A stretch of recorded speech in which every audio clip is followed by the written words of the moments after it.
You know the stuff on that commercial with the little girl who's writing code for her business, and you need lots of caffeine and lots of time, right? You know what writing code is? It's like rocket science. It's basically code is a key to information. Okay. When you put in the code, you lock away the information so other people can't access it. Okay. And so you write lots of code so you can control access to the information or a product or whatever you're using the code to hold hostage because you can't live the Lord's Prayer and you're making stupid commercials about what's that? Heineken Silver. Okay. So, and Milo's Rewards, right? So fucking stupid ass people. They are. And that's pretty much code in a nutshell. Okay? It's a big long sequence of numbers and symbols and stuff to refuse access to people into certain places. Okay, you can't come in that room. You can't have this food. We're holding it hostage. You know, you live the Lord's Prayer, you share a caregiving accordance to need, built to last. There's no code. Okay, and that's what coding is. It's just pathetic people. And what happens with the people that are the new sexy, hot, the new money? Remember I told you guys about that guy Dana, who told me that, you know, the old money's down with you and wants to tell everybody about you and do this. But it's the new money. They don't want to do it. They're fighting the old money and saying, no, we're not going to give the world Parsons. We're not going to correct all this stuff. And I thought, no, that's full of shit. Because the old money, if they wanted to tell everybody, if Rockefeller and Rothschild wanted to tell everybody, okay, that I exist and here's the apocalypse and it's for real and this is a real guy and blah, blah, blah, then they would. But maybe the old money didn't have the right code. But the people that are new money, the way the new money people are is our money is sexier, it's more organic, and we worked harder for it, and you didn't kill any people for your money. You're still not killing people for your money. Are you sure about that? Because the technology is learning. It's very slow. It's very slum. The technology is basically IBM Watson's stupid. Okay? IBM Watson is like a medical student or a person taking the bar exam. Okay, they don't question any of it. They're not 12-year-old Jiddu Krishnamurti in England at the hoity-toity Oxford Cambridge schools going, Jiddu, you have to go take the test or you fail. No, I sat in there all semester, and he wants me to regurgitate to him what he said, and most of it's wrong, and I'm not going to regurgitate it to him. But money's not real. Okay, and you don't get together with a large group of people, manipulate them with make-believe money, and then say you're in charge, you're in power, and you're authority, and you're in control. So you're not in control of yourself. You're using lie to manipulate other people. Okay, that's bad. Okay, it's very bad. Yeah. So I'm the way, the truth, and the life. Forgive debt and trespass, love one, and eternal faithful peace.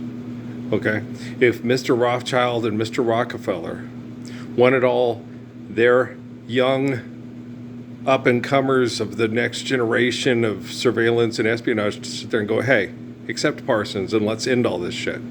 Okay, how many people in our families have been murdered? You know, who wants to live next door to Antoine LaVey and Michael Aquino and some asshole who's a young budding Hitler or Chiang Kai-shek that clones himself and now can be the top fucker and manipulate everybody with fantasy and make-believe shit on TV because you can stream it on Hulu? I mean, who in their right mind? No one does, right? But I seriously doubt if Rothschild and Rockefeller were in their right mind. Because if they were, before he died in 2017, everybody would have known who I was and we wouldn't have had Donald Trump's first presidency, right? So you can't be in your right mind and set up a situation that we're in right now and be a part of that situation without doing everything in your ability and influencing everybody you can to sit there and say, hey, let's not do this shit anymore. It's disgusting and it sucks. And this guy, this Parsons guy like Krishnamurti and like Selassie and, you know, D.T. Suzuki and Sun Yat-sen before him, but he's the real deal. Okay. He didn't seem like it. I didn't. No. They thought I was a putz, you know, the way this stuff, I always yield and overcome with Stephanie stuff, with Amy stuff. And the nice thing about it for me emotionally with my wives, okay, I was always really, understanding, forgiving. I hated the way I looked and made other people try to make me feel like I was a neglectful father and a deadbeat and all that crap. But when we got Sierra Vista and they sent all their experts to come start questioning me, I started going, okay. But I thought for sure we were just going to clean it all up and, you know, uh, are you really ready for love, girl? Or is it just the lonely talking again? I thought they were, all's forgiven. Forgive, doesn't trespass, love one another, triumph, faithful peace. Well, we fucked you over. We did this and this. And that was before they killed Michelle. Okay. But they had cocky assholes come in, tell me how crazy and stupid I was from every corporation, from Christian corporations. The ones that were most respectful to me and the most decent were from Muslim societies and corporations, because they're people. These were people in the military, okay? They weren't scientists. They weren't part of the Saudi royal family. They weren't part of the Jordanian royal family. They weren't part of all these assholes on TV marrying Janet Jackson, having her sign a prenup for $2 million to have his baby and shit. They were military people that were sick and tired, like Thamer, Amir's dad, of their people being mass murdered, okay, for petroleum, for cars and cell phones, and wrapping all the stuff in stores in plastic. And our new plastic, and you watch that disgusting plastic commercial on TV, it's like, yeah. Okay, where do we get most of our petroleum? From all the mass murdered people in the Middle East and their livestock, because the ecosystem is so screwed up we can't possibly feed them all, and we can't possibly make the ecosystem recover rapidly enough to help them all live intelligent, productive lives of not, having uncontrollable sex and having more children than you can lovingly care for. But it's not true, okay? If you're not living the applied physics of the intelligence of the Gospels and other religious understandings that were corrected by people like Jiddu Krishnamurti and D.T. Suzuki and Sun Yat-sen and Haile Selassie, then you're causing heart disease, you're causing brain damage, you're causing birth defects, okay? That guy yesterday, that's not true. Yes, it is true, okay? You're talking to the most intelligent person most likely on the planet right now. When I tell you, okay, that all brain tumors are caused by blunt force trauma, it's not true. Hi, I'm Blunt Force. Yeah, you'll go throw grenades into people's houses in Vietnam to get the guy that ran through the house that shot your buddy that gets off or gets a paycheck on killing people in Vietnam to maintain the status quo for capitalism because communism sucks, right? You're Blunt Force, right? Okay, blunt force trauma, okay, is you won't cut through the crap. You'll give everybody fighting and conflict and egotistical interaction, okay, instead of truthful, precise, beautiful, humble, amazing wisdom, okay? So all brain tumors are caused by blunt force trauma, okay? And if you get excited about going in and cutting somebody's head up to try to put it back together, how do you know you're even putting it back together right? How do you even know the brain is functioning right? When they did the stuff on me, when I came back here, they would all come up to me and have people tell me, you're a savant, you're Asperger's, you speak inappropriately around people, you make people uncomfortable.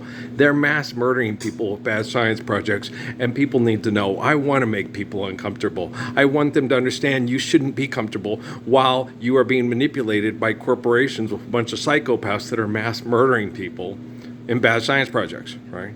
You need to be so fucking uncomfortable that this is not your fucking comfort zone and your Happy Gilmore fucking happy place, right? Okay, so do you understand me? Okay. And so none of you assholes that were a part of my torture as a child have better and sexier money than old, ugly-ass David Rockefeller's stupid, sorry ass. Okay? You don't. You're just as ugly as John Davison Rockefeller Foundation. You're just as ugly. You'll do anything to keep the money, to be the top fucker that everybody says, I want to grow up to be a success like him. He has his own charity foundation with fake-ass money and an endowment to the arts, right? Okay, so don't you ever sit and tell yourself for one fucking New York minute, okay, that we are alike and we are peers. Okay? Earl, your father and your brethren want you. Where are my brethren? Okay, Michelle is dead. Asim Bonanga. Suzuki's dead. Selassie's dead. Okay? Krishnamurti Judo is dead. Okay? Asim Bonanga, where are my brethren? Okay? Do you understand? All right, so,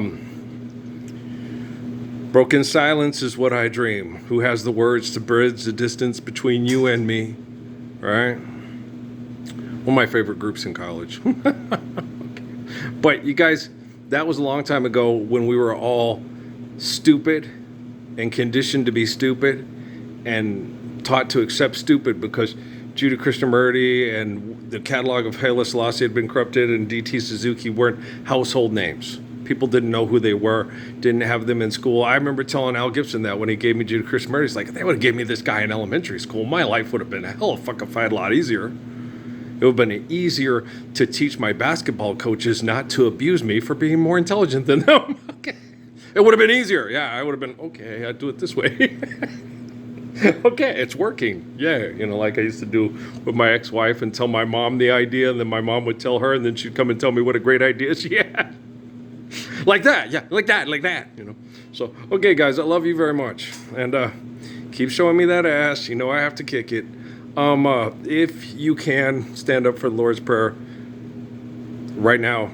That would be greatly appreciated. If you can't, you're not going to be greatly appreciated once I take care of the technology and it's done for all your children. That's just the way it is. All right, peace out.